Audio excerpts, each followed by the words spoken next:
brand new day, and we'll be making history. Are you with me? Won't you stay?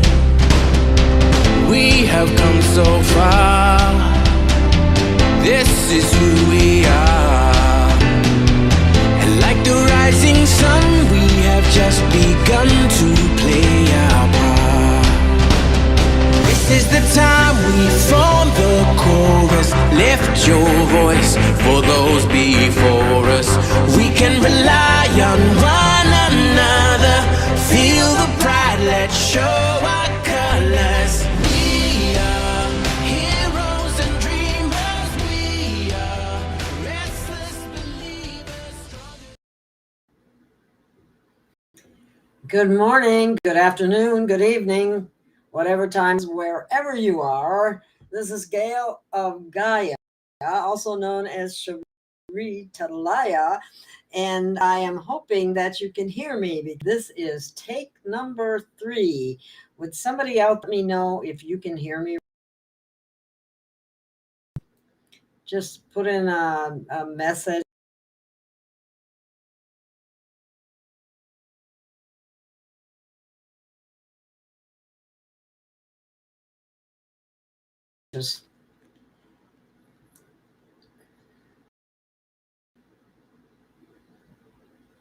Are you there? Is anyone there? Are you hearing me now? It just had to reconnect. This is actually the third time attempting to get this message out. So it appears it's a message that the system wants out. Anyway, thank you, Carmen. I appreciate it. The name of the show is The Flame They Hid From You. And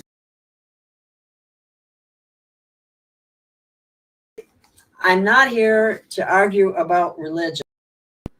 Asking questions, told your little brain understand, or handed a bleeding cross and a cup of fear. This is for you. I am Gail, Shari Talaya, and I'm here to remind you of what Yeshua actually pointed to. Flame inside you. Let's uncover it.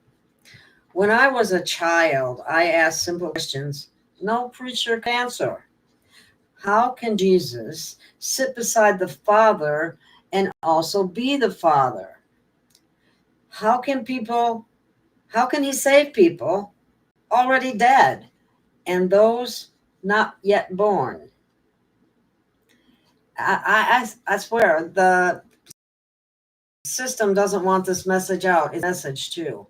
So I hope you can hear it. If this one doesn't work, I will do it again and pre-record it and put it out that way if necessary. But I'm going to keep going for now and let me know if it gets really bad. Instead of answers, when I was small, I was told that my little brain was just too small to understand. And that is the pattern of religion, though. If you question them, they shame you. And what did they give us to stare at?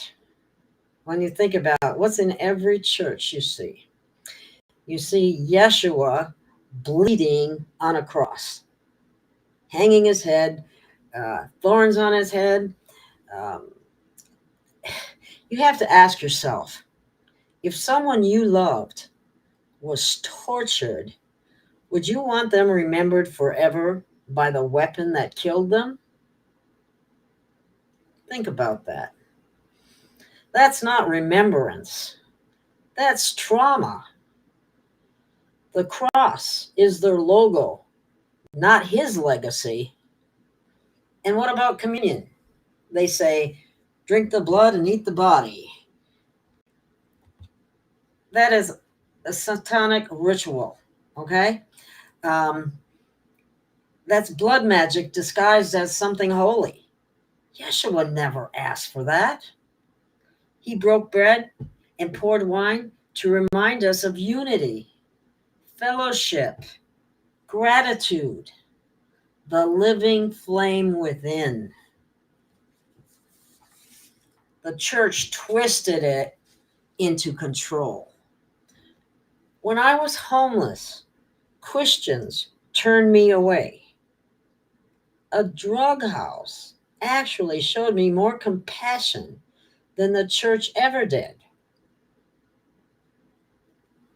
Later, Jehovah Witness elders who I had been studying with disfellowshipped me, not because I harmed anyone, but because I was living with someone that got arrested. They condemned, helped. That was the straw that broke my faith institutions. And here's what they never told us. The Bible didn't just fall from heaven, stitched together from older texts. If you don't believe me, look it up. It was the Egypt's Book of the Dead, the 12 negative confessions, and probably some others that I'm not even aware of. But even the Son of God echoes the ancient sun, the life-giving light. They twisted Yeshua's message into worship of him instead of the fleal. In 12 years of Christian upbringing and schooling, I never once heard about the flame. Only believe in Jesus, he'll forgive your sins. But the real Christos was never about blind belief. It was about awakening the flame within us. Even Yeshua said, "The kingdom is within you." He didn't come to replace you. He came to remind you who you are. The real Christos is not a bleeding idol, not a cup of blood, not a church ritual. The real Christos is the flame inside you. The real Christos isn't on a cross. Again, the real Christos is the flame inside you, is already here, inside of you. And that's my mystical sage short. And I hope this gives you something to think about. And I have one last little clip to show you, and then that will be the end of this short.